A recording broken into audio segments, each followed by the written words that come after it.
With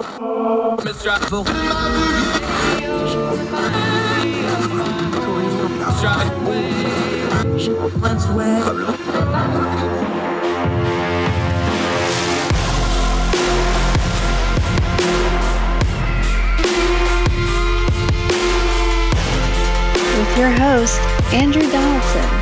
This is Heard Tell.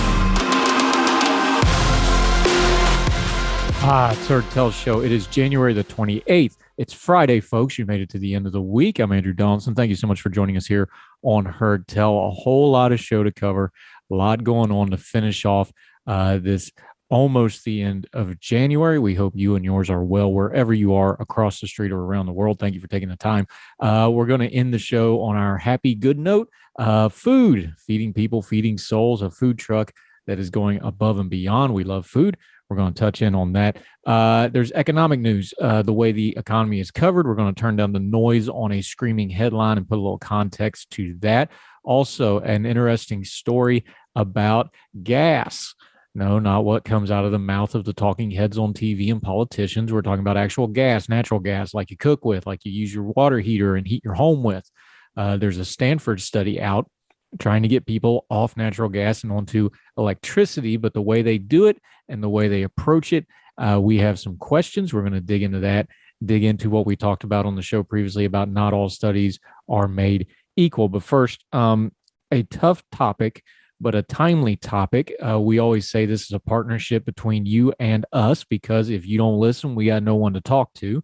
Longtime supporter, Twitter buddy of ours, Holden. He's at Holden114 on the Twitter. Good dude, good follow. You need to follow him. He posed the question and tagged us directly, and it's from his tweet. I'll read it. This is a topic I'd like to see a sober discussion on. Is there a blanket ban on unvaccinated transplants? Does it not make sense that being unvaccinated count against you when deciding who gets priority? And the quote, the thing he is quote tweeting here is an NBC News article that a Boston hospital is defending itself after a man's family claims he was denied a new heart for refusing to be vaccinated against COVID-19. From that piece, a little bit down into it, because we want to condense this just a shade so we can dig into the important part. Now, I'm going to preface this. This man's family, I completely understand. They want to do everything they can for their loved one. They also have a GoFundMe type of situation where they're trying to do some fundraising. They have their side of the story of how this goes within it. We're not going to talk about the individual patient, his situation. I don't think it's fair to dig into his particular situation. The man is dying if he does not get this transplant. We'll leave it at that. If you want to dig in and make your own judgments about this man and his family, that's on you. We're not going there because we're going to stay with the bigger picture conversation. The piece has a lot of family stuff in it, how much they love him, what kind of a person he is, this sort of thing. But here's the nut of it. Hospitals said research has shown that transplant recipients are at a higher risk of non-transplant patients of dying from COVID-19, and that its policies are in line with the recommendations of the American Society of Transplantation. That's who maintains the list, and other health organizations. Patients also must meet other health and lifestyle criteria to receive donated organs. And it is unknown if DJ Ferguson, that's the individual in question here that came from the tweet that Holden sent us. So transplant centers only place patients on the waiting list whom they deem the most likely to survive with a new organ. Quote, given the shortage of available organs, we do everything we can to ensure that a patient who receives a transplanted organ has the greatest chance of survival, the hospital says. Brigham also stressed that no patient is placed on an organ wait list without meeting those criteria, and rejected the notion that a transplant candidate could be considered first on the list for an organ, a claim the Ferguson family made in its fundraising post. Again, you can do your own homework on that. We're not going to get into it. We're going to be sensitive to the situation. Just take everybody's word for it at face value. Quote, there are currently more than 100,000 candidates on the wait list for organ transplantation and a shortage of available organs. Around half the people on the waiting list will not receive an organ within the first 5 years. Hospitals in other states have faced similar criticism for denying transplants to patients who weren't vaccinated against COVID-19. In Colorado last year, a woman suffering from late-stage kidney disease said she was denied a transplant by her hospital because she was unvaccinated. Leila Lutali, a born-again Christian, said she opposed immunization because of the role that fetal cell lines play in some vaccine developments. Again, that's another heavier topic for another day. We're just going off the post as it was sent to us. The United Network for Organ Sharing, the nonprofit that manages the country's organ transplant system, does not track how many patients refuse to get COVID-19 vaccine, have been denied transplant, said Anna Pask, the organizational spokesperson. She said patients who are denied organ transplants still have the right to go elsewhere, including individual hospitals ultimately deciding which patients to add to the national wait list. There's more background in this piece. I encourage you to read it. It's at NBCnews.com. It's titled Hospital Patients Without COVID Vaccination Denied a Heart Transplant. But to pose the question, this is not a COVID-19 specific thing. This is a transplant wait list thing. You have to be all the way up on all your current vaccinations. You have to be in a certain state of health to be a viable transplant. Let's go over to the Mayo Clinic's website for just a second. Some little background information on organ donation. Over 100,000 people in the U.S. are waiting for an organ transplant. This is the Mayo Clinic. That's the same number that was in the NBC News article. Unfortunately, many may never get called to say that a sustainable organ and a second chance at life has been found. It is estimated that every day in the U.S., 20 patients die because they cannot get an organ. It can be hard to think about what's going to happen to your body after you die, let alone donating your organs and tissues, but being an organ donor is a generous and worthwhile decision that can be a lifesaver, but there just aren't enough of them. Not only are they not enough of them, the ones that are have to be perfectly matched from the donor to the patient. The protocols for the organ donation list are extremely, extremely strict, and they're not just medical matches. There's also psychiatric evaluations. There's also how they take care of themselves. Can they take care of themselves? Do they have a care plan to make the organ as viable as possible? The truth with something like organ donation is you can do everything medically right, and it still may not work. So there are some of those strictest protocols in all of medicine guiding before, during, and after an organ transplant. There's going to be some hard truths here that we're just going to have to cut through the moment. I know everybody has their ideas about the COVID-19 vaccine. People have things like mandates on their minds. We're talking about organ donation. That's stat. And the reason the protocols are so strict is because every single one of those people on that list has a story. It's a sad story. It's a heart-rending story. Every one of those people have people that love them and don't want them to die. And I don't want them to die either, and neither do you. The problem with the list and the reason the protocols are so strict is because every single one of those stories jerk at your heart. There's not enough organs for enough people. So the protocol has to be the bad guy. The protocol has to be the one that says you will do X, Y, and Z if you want to get on the list and to get an organ.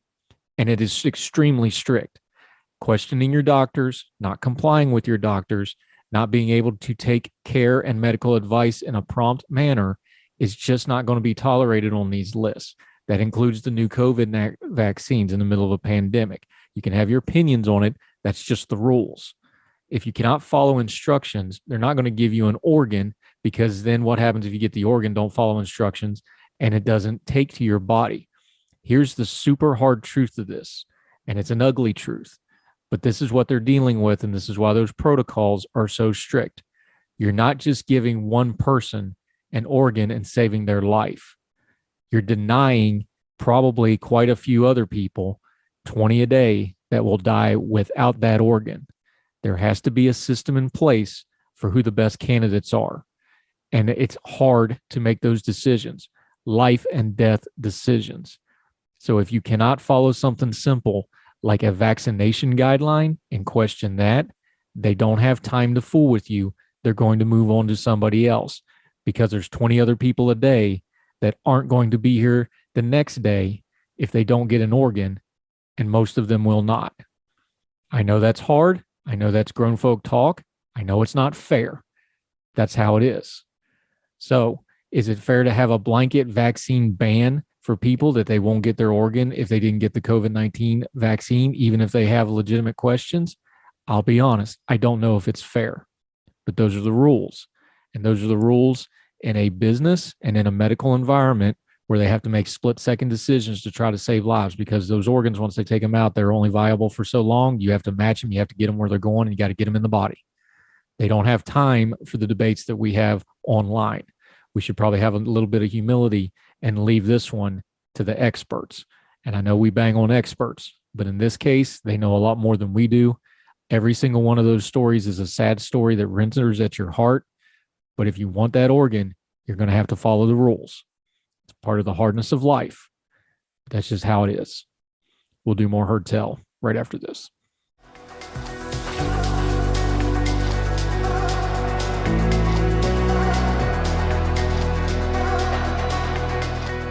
Welcome back to Heard Tell. You know, when we have our friend Michael Siegel on, who's a doctor and he's a scientist, and we have to believe all scientists, so believe whatever he tells you. Them's the rules now. But when we have him on last time, and you can go back and get this on the Heard Tell Good Talks or the full-blown Heard Tell episodes, however you're getting this program, go look for it and re-listen to it. I directly asked him about these studies because just because something comes out as an academic study, that sounds important, like, ooh, big name university has a study, so it must be true. But there's a lot that goes into those studies from the academic side. You'll have a study, and then you'll usually have a counter-proposal study, and not all studies are equal. Like everything else, some of them have agendas, some of them are in good faith, some of them are not. So when we saw this headline, it caught our attention. This is from the Washington Post. The headline, "Gas stoves in kitchen pose a risk to public health and the planet," research says. And then the byline, here comes the kicker, "Stanford University study," ooh, Stanford, that's important sounding, "comes as cities across the country seek to ban natural gas in new buildings, prompting industrial pushback." Well, okay. So we read through this piece a little bit, reading from the Washington Post. The appliances release far more of the potent planet-warming gas methane than the Environmental Protection Agency estimates, Stanford University scientists found in a study published Thursday in the Journal of Environmental Science and Technology. The appliance also emits significant amounts of nitrous dioxide, a pollutant that can trigger asthma and other respiratory conditions. Boy, this sounds bad. Scientists and climate activists have increasingly urged homeowners to switch to all-electric stoves, water boilers, and other appliances, even as the national gas industry fights in New York and across the country to keep the signature blue flame of gas-burning stoves as a staple in American homes. If you have a financial ability to swap, mark that phrase, financial ability. Gonna come back to that, back to the piece. Financial ability to swap out a gas stove top for an electric induction cooktop, I do think it's a good idea, said Rob Jackson, a Stanford Earth Science professor and co-author of the study. It's a good idea for the planet and for air quality. Nationally, more than one-third of households, 40 million homes, cook with natural gas. In California, 60% of the households favor the popular fuel. The researchers in Thursday's study measured emissions from stove in 53 homes across 7 California counties.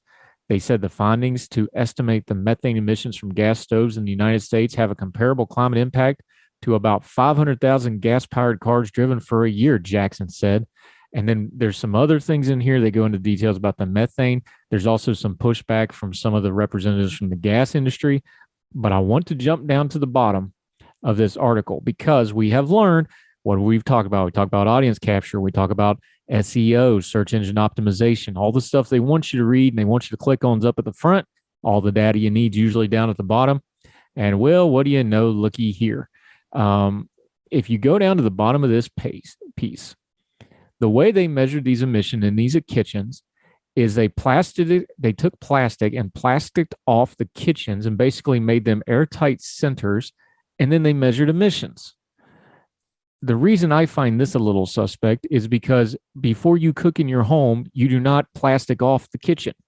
You have ventilation. If your house is up to code, you have some pretty strict ventilation standards for your appliances in your kitchen. And that's before you add in things you can do like opening a window or turning on a fan or having a vent fan or other things. That's not a normal environment. So that makes me a little suspicious of the study. So we were talking about this on Twitter with our friend Michael Siegel, who's a scientist. And he said he didn't really have a problem with the study, but he pointed out something else. Remember that line up there about 500,000 cars? If we would stop doing this, that would be equal to 500,000 cars. And he said on Twitter, he said, that sounds all well and good, except that we have 287 million cars on the road. That's basically a drop in the bucket maybe this isn't one of the pressing priorities for home safety and or the environment. If you're worried about climate change things, there's probably bigger fish to fry than this. So that's an interesting point to bring up too. But then Mr. Jackson, down at the bottom, get this quote. Remember, we're talking about people that can financially switch from electric to gas. And remember, in most parts of the country, gas is far cheaper than electricity. And if you switch everybody to electricity, the electricity is going to go up because we do not have an ability to create enough electricity for more electricity right now. I'm all for alternate energy, but the tech just ain't there to replace all other forms yet. But down at the bottom, I want you to listen to this. From the Washington Post, same piece. The study's authors said they stand by their findings. This is after the pushback about the plastic kitchens, which went through a rigorous peer review process. Oh, well then. Jackson added that he hopes the conclusions persuade some Americans to ditch gas stoves for induction cooktops, which can boil a pot of water nearly half the time of a conventional burner, despite often costing more upfront. Quote, this is the quote from Jackson, that same guy from the beginning. Some people have an affinity for gas stoves, he said, but if we could just get them to try electric cooktops, they would never go back. I'm sorry, but I know that human nature is undefeated. So even if you're trying to be unbiased and you're trying to be fair and you're trying to do peer reviews and all these other good things, you cannot tell me that these individuals whose stated goal is to get people to switch to electric cooktops from gas cooktops gave this thing a fair shake so that he could make a statement like that. The way they did the study, I find suspect. The way they did their conclusion, I find suspect. His comments, I find suspect. Now, here's the fun thing about data. You can still have a completely scientifically sound test, but because of your biases, you can inherently put in the result you want, even having an ethical test just because of that. These are things we need to read past the headlines on because there's something else involved here. That price, that sounds really good to Stanford University researchers, I'm sure, who live in a very expensive, one of the most expensive parts of the country. I'm sure it sounds really good that we could just get everybody to switch. But when you do regulations on things like natural gas and cooktops and in home, the poorest, the most economically disadvantaged folks who are already scraping by, those are costs that they cannot afford. And it's easy to put it on a study and it's easy to juice the numbers, but it's everyday working Americans who may have to pay for some bad policy if it wasn't done based on a good faith study. So, Mr. Jackson, I would encourage you. I'm all for you advocating what you want to, but do it in plain speech and understand that just saying if you can afford it isn't just a throwaway line on an academic study. For most people, if they can afford it, is one of the overriding things in their entire life. More Heard Tell right after this.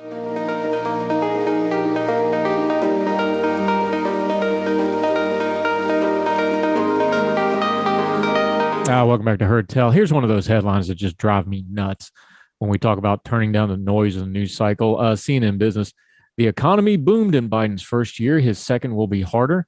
And the data they are using is that there was a massive upswing in growth. It was a substantial uptick, quoting from CNN here. The final 3 months of 2021 got much better scorecard than economists had predicted. You ever notice how they're always surprised? Not good. We're going to have to ask Jericho Hill about that next time he's on. GDP grew at a seasonally adjusted annualized rate of 6.9 in the fourth quarter. It was a substantial uptick from the Delta-ridden third quarter, when GDP grew at an annualized pace of only 2.3. In fact, it was the best quarterly performance since the third quarter of 2020, when the initial reopening boom buoyed economic growth. President Joe Biden praised the country's growth. The GDP numbers in my first year show we are finally building an American economy for the 21st century with the fastest economic wordy. And for the first time in 20 years, our economy grew faster than China's. Come on now. Let's be adults here. We're having good economic numbers year over year upswings because the economy has been struggling and has had the COVID pandemic's foot on its neck. So I agree, these are good numbers. It's good that the economy is improving. But this is like saying when you get up in the morning out of bed, you're the tallest you've been since yesterday because you laid down all night. You have to keep it in context. No, the economy is not as bad as the worst naysayers have, but it's not as rosy as people say it is. And this growth is because of how bad the economy had to adjust during the COVID-19 pandemic. So when something like Delta happens and you have a couple really bad weeks, that's bad enough to blow the thing for a whole quarter. It screws the numbers up. And then the next quarter, just by default, is going to look a whole lot better. So keep all this economic news in mind, keep it all in perspective. Understand that there's also politics and PR and spin involved. Try to take in good information from economic folks, like we've had on with folks like our friend Jericho Hill, who we'll have back. We've had our friend Dr. Blanco on. Just listen to good folks. Don't panic with all these news stories. Maintain your bearing. Don't be too overly scared of inflation until it's time for panic. And don't be too rosy about how great the economy is, because even though it's good for some folks, it's not good for others. Keep your bearing, keep your perspective, and we'll keep talking about this in a calm and measured and an adult way right here on Heard Tell. More Heard Tell right after this.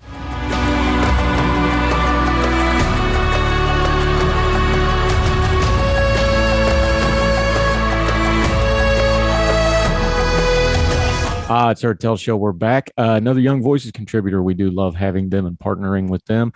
Travis Nix. He's a Villanova undergrad. He's now at Georgetown Law. He's been writing all over the place. National Review, Washington Examiner, Chicago Tribune. That's a nice little plum in your cap, my friend. How are you today? Good. Thank you so much for having me. So we want to talk a little tax policy, but I was prepping for this and it just kind of struck me as we don't talk about tax policy very much lately. We had the Trump tax cuts, of course, got talked about, but that was on the corporate side more so. And other than some really wonky into politics people like me complaining about the SALT debate last year, we just don't talk about taxes much anymore. And that used to be one of the dominant political issues in our day. What happened? I think there's been, for me, I love taxes. So, this is what I do is I study taxes, and there's a lot of tax stuff actually going on. The Build Back Better bill had a lot of tax stuff in there that was going to raise taxes on corporations and just, kill the economy essentially. But I think a lot of these culture war issues and social issues have kind of taken over. People caring about the economy. But I think it's now starting to come back as people are seeing, inflation go up. They're paying more for everything. They lost their jobs possibly during the coronavirus. So I think people are now starting to want to really kickstart the economy back. And if you want to kickstart the economy, you have to look at the tax code and how to improve it. Why do you think we don't equate? Because there's some academics call hidden taxes, regulatory taxes. You can even argue inflation that we're dealing with right now. That's a tax on everybody, especially the poorer Americans. Why do they not equate things like that with the tax code? Like you just said, anytime you have legislation, especially something like Build Back Better, it's going to affect the tax code, just by default almost, even if they don't intend to. Why that disconnect in the public consciousness with how taxes really work if it's not called specifically a tax? Yeah, I think there's two ways to look at taxes. You actually have your tax code. I think that's the main way people look at it and try to measure it, looking at rates, and then what are we going to tax, what aren't we going to tax? That's the tax base. But then you also have that regulatory side.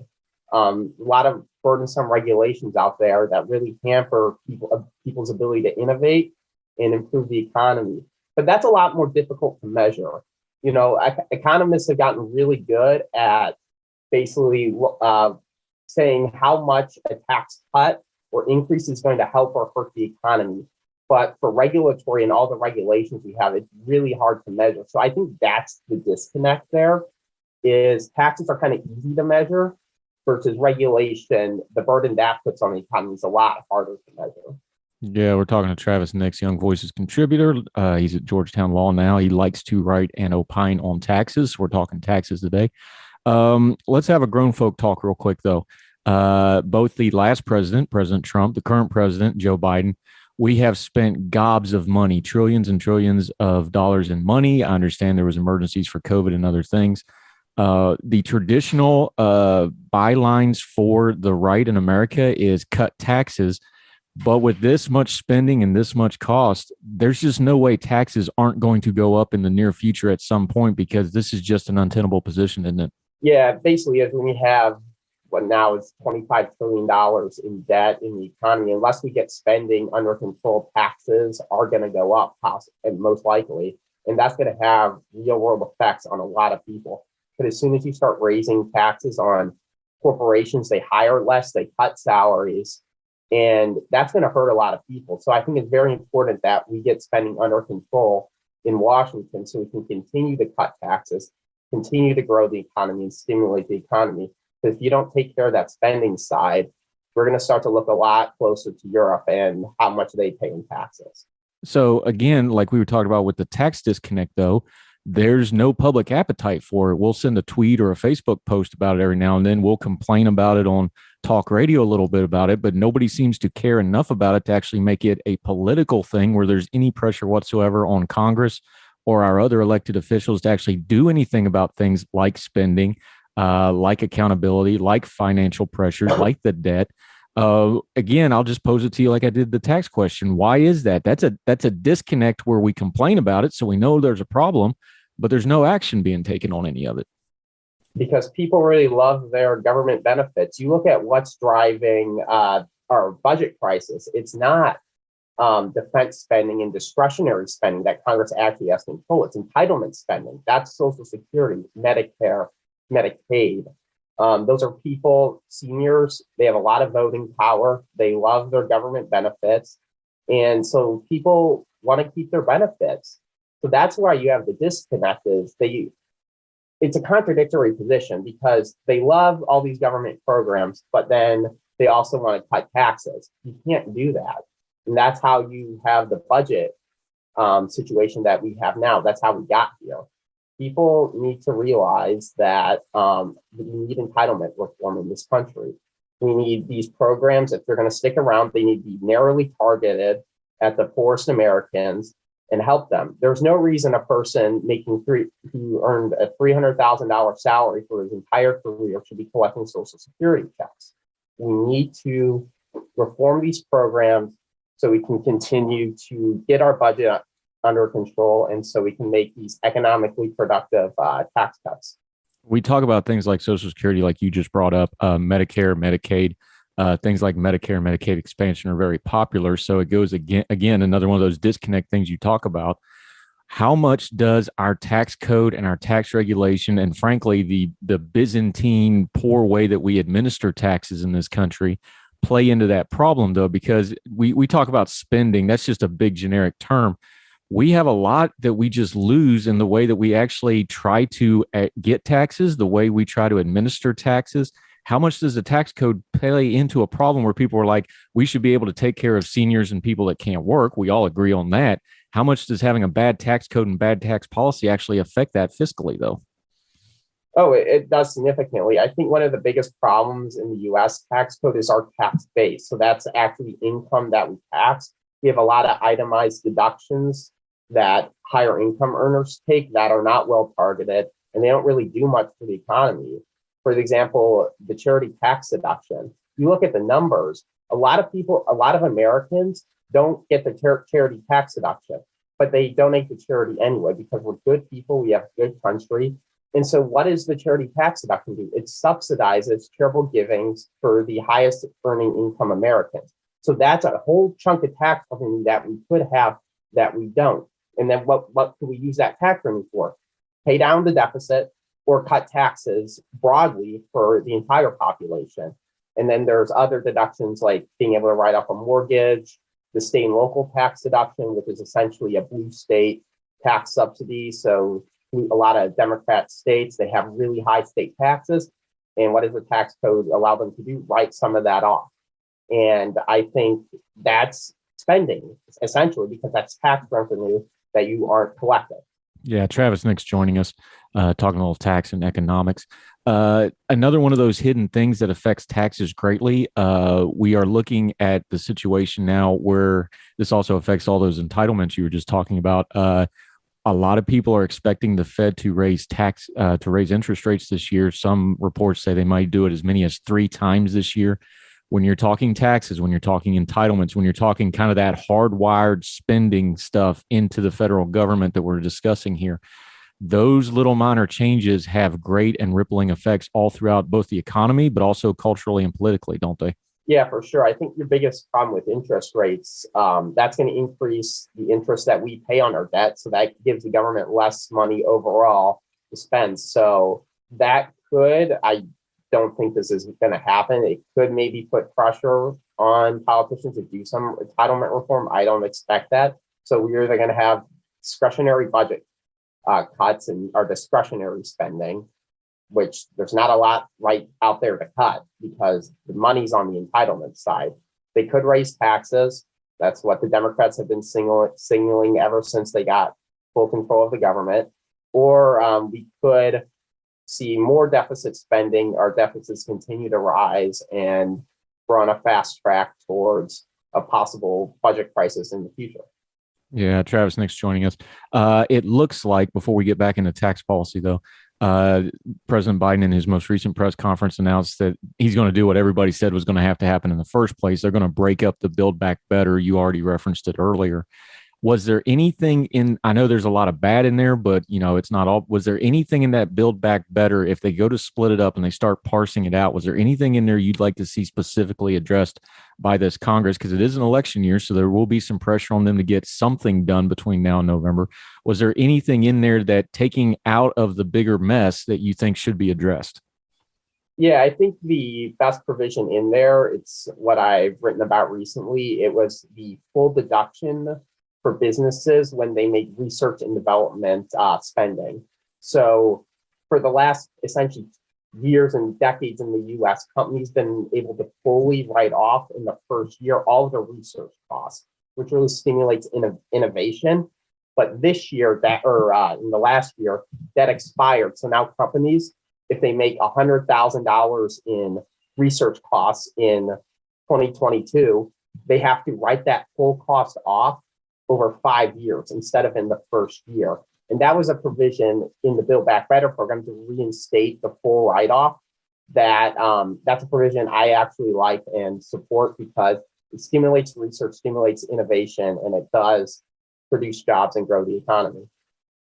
Yeah, we're talking to Travis Nix. We're going to dig more into that research and development piece of the legislation. He's written about that in National Review, along with another tax that he would say should get bipartisan support. We're going to ask him about that. More with Travis Nix of Young Voices right after this.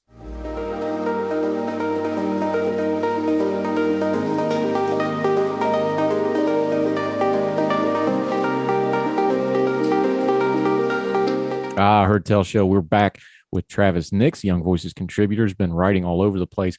You wrote in National Review, you just mentioned it, you had 2 tax proposals that you think are really good ideas, and you also think should be bipartisan ideas. You just mentioned one of them, but I want to dig into a little bit more.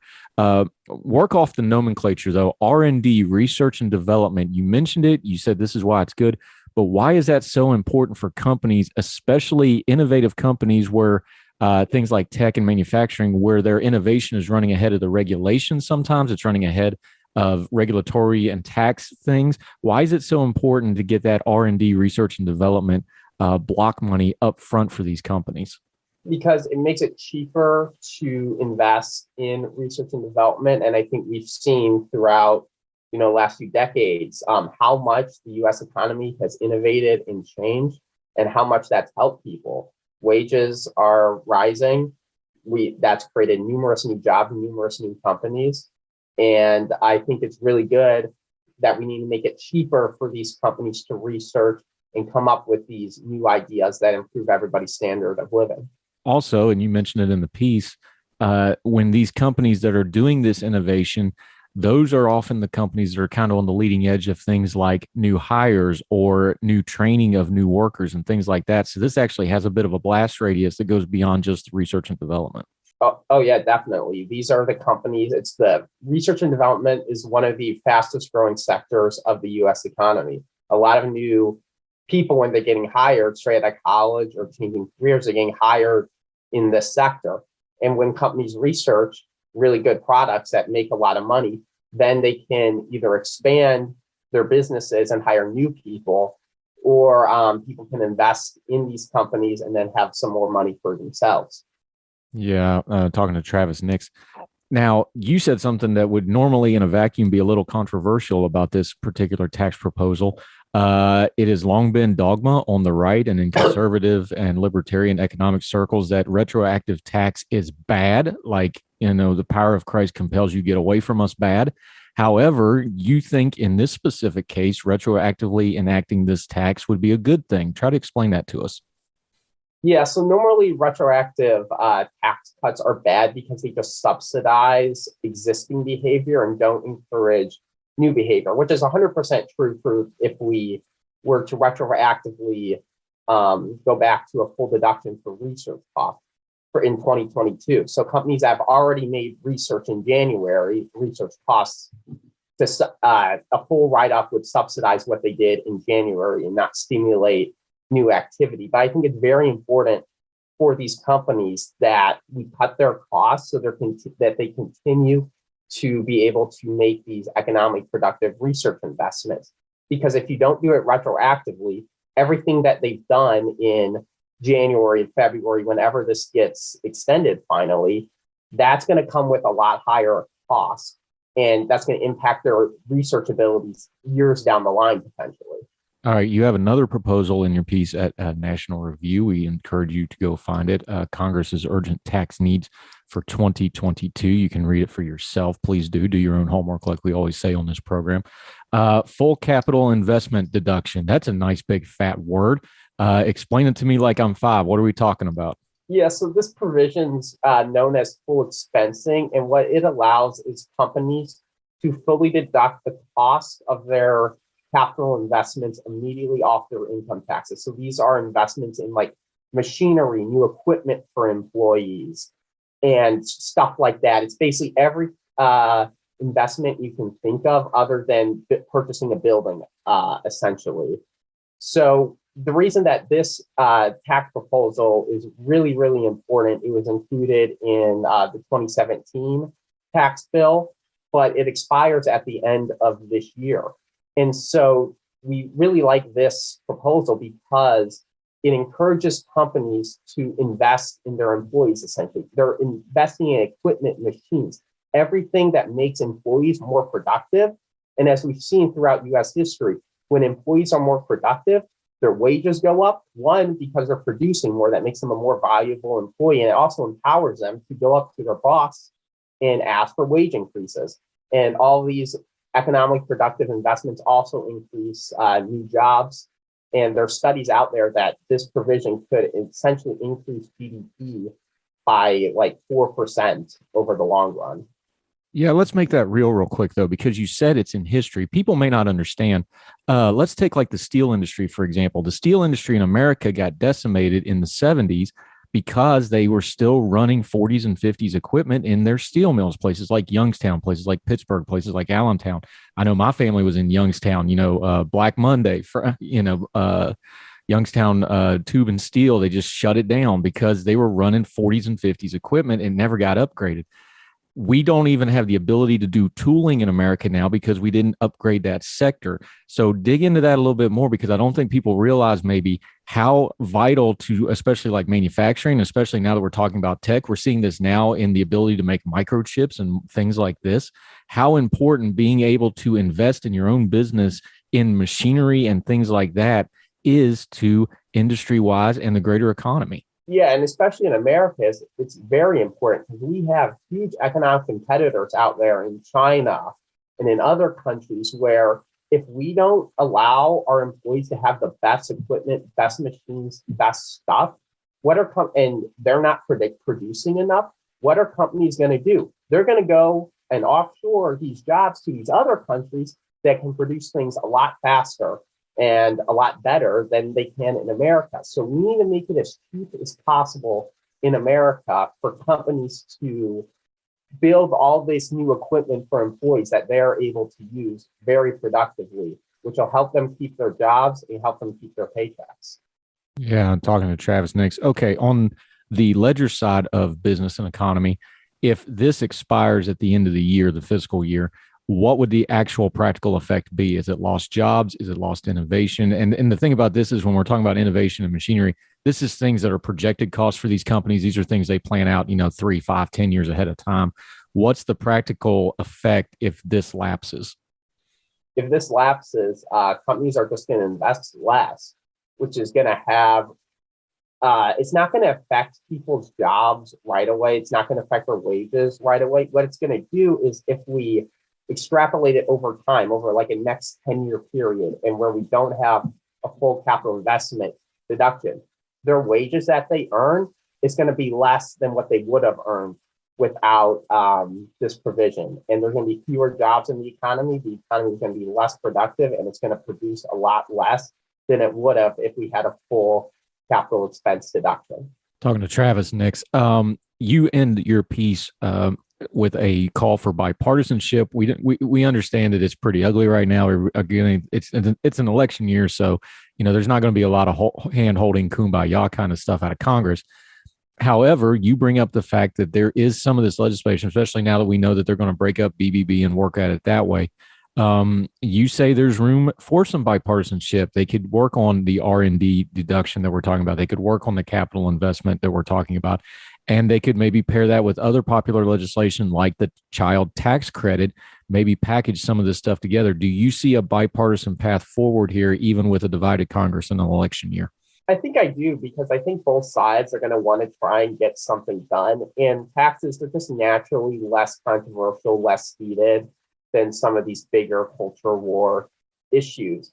The R&D full deduction, that's had a lot of bipartisan support in the past. That's always been a bipartisan provision. Full expensing less so. That's more something Republicans like. But then we look at what Democrats, what do they want to do? They want to increase the child tax credit. And I think this is a great opportunity for both sides to come together, because what can you view the child tax credit as? You're investing in children, you're investing in human capital, and then you get the full expensing side of it. That you're investing in physical capital, physical assets that help make workers more productive. So I think it's a beautiful opportunity for both sides to come together and say, we want to invest in our future in human capital and also physical capital that helps workers out. Yeah, Travis, next. Is it one of those things where we get caught up in the buzzwords and the terminology, and tax policy is the wonkiest of wonky things to talk about, because it's got a lot of that math stuff I don't like to do and things like that. But like you just laid out, I mean, you used all the policy terms, but what you're really talking about is we're going to increase productivity, which will increase people's wages, and then we're going to decrease their cost of living. I'm not a big economics maven, but that's a sellable point to just about anybody, regardless of their knowledge level, is like, you're going to make more money and it's going to cost you less money in taxes to take care of your family. That seems to me like a winning message, regardless of what your ideology politically is. Yeah, it's a winning message for any political party, which is why I'm somewhat hopeful and somewhat optimistic that we can find a bipartisan way forward.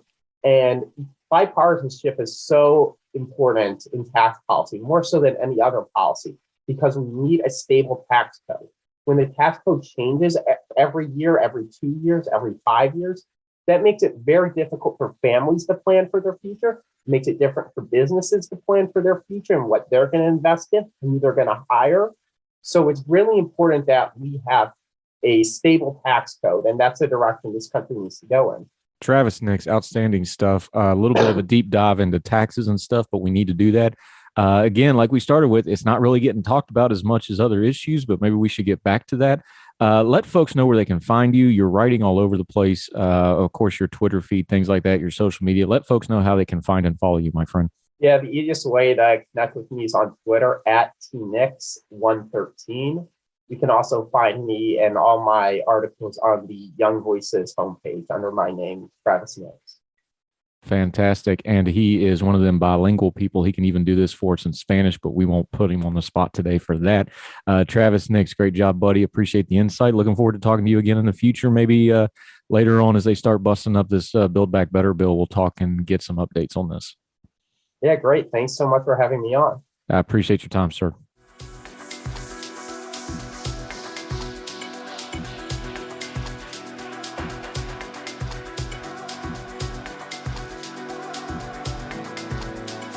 Welcome back to Heard Tell. You know what? We always try to end on a good note or a happy note. I love this story. You know, we're big food people here on Heard Tell. We enjoy food.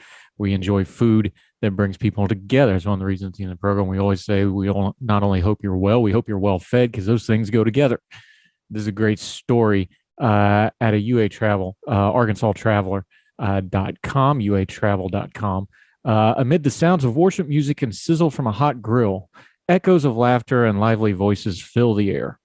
Orange twinkling lights illuminate groups of people enjoying warm meals at long white picnic tables. Volunteers prepare and hand out food underneath a sign that reads, "Feed people, love people," while Jennifer Cristoforo wanders through the sea of friendly faces. Cristoforo and her friends Melinda Williams and Meredith Chalupas opened their food trucks For the Love. That's the name of the food truck. November of 2020, while running together 5 times a week, the girls discussed between deep breaths and pounding footfalls how many people were struggling with a lost sense of community and financial hardships during the pandemic. That's when they settled on opening a food truck, something that naturally cultivates community and gathers people while operating as a source of sustenance. Cristoforo said the friends purchased the food truck, previously Tandem Tacos, on Facebook Marketplace after raising money through a social media campaign. The truck is open for lunch Monday, Tuesday, Wednesday, and Friday, and the menu includes a variety of food truck staples like sandwiches and salads. Here's the kicker. It uses a pay-what-you-can model, which includes 3 options for customer: pay a minimum cost of $3.50, pay the suggested price, or use a free meal token, which people can buy at the truck and give out to other people that are in line. Thursdays at the truck, neighborhood nights, during which anyone in the community can gather at 501 Southwest A Street in Bentonville, Arkansas, famously home of Walmart, for 5:30 to 6:30 for a free meal. The owners want people to come out to the neighborhood nights, whether or not they are physically hungry, because they think everyone is hungry for something. This could be a sense of community, a friend, or a chance to feel and seen heard. Cristoforo says, "We feed people and we love people, and that's really what we want to do. We can't really fix anything or solve anything, but we can give you a hot meal and a warm hug and listen to you." The meals served neighborhood nights vary from week to week. Past meals include burgers, tacos, and a Thanksgiving meal. Cool story. There's pictures here. They took an old food truck. They just set out picnic tables, started serving people food. They do it for a profit. But that's a cool thing where you can buy a token, give it out to somebody else, and pay it forward that way. We have often said food is a good way to bring people together. So love covering stories like that.